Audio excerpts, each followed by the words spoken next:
সম্মানিত আপনার মদিনাতুল উলুম, সময় একেবারেই কম। অনেক কিছু বলার ইচ্ছা ছিল, কিন্তু আমাদের বড়রা এখানে আসছেন, ওনারাই কথা বলবেন। আমি 1.5 মিনিটে 3টি কথা বলতে চাই। 1 নম্বর হলো, আল্লাহ তাআলা আপনাদেরকে আলেম বানিয়েছেন, এজন্য প্রত্যেকটি সময় নিজেকে মনে রাখতে হবে আমি একজন আলেম।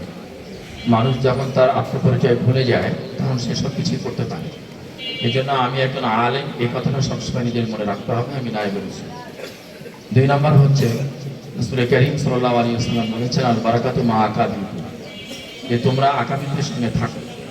আকাবিদের আসহাবে কেরাম থেকে শুরু করে আকাবিদের এখন পর্যন্ত আমরা হকের উপরে থাকতে হলে অবশ্যই আকাবিদের সঙ্গে থাকতে হবে।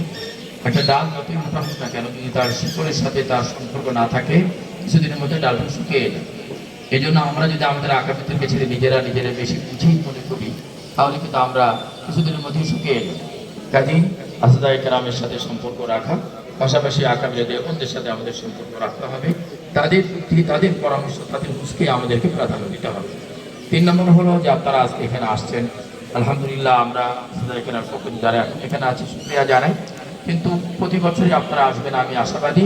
এবং আশাটা যেন শুধুমাত্র সাক্ষাৎ এবং খাওয়া দাওয়া এটি যেন সীমাবদ্ধ না থাকে, আমরা এখানে কিছু নিয়ে যাওয়ার জন্য চেষ্টা করব। আল্লাহ তাআলা আমাদের সবাইকে করুন। আখির দাওয়ানা আলহামদুলিল্লাহ। আসসালামু আলাইকুম। আলোচনা নিয়ে আসছেন অত্র জামিয়ার সাবেক ওস্তাদ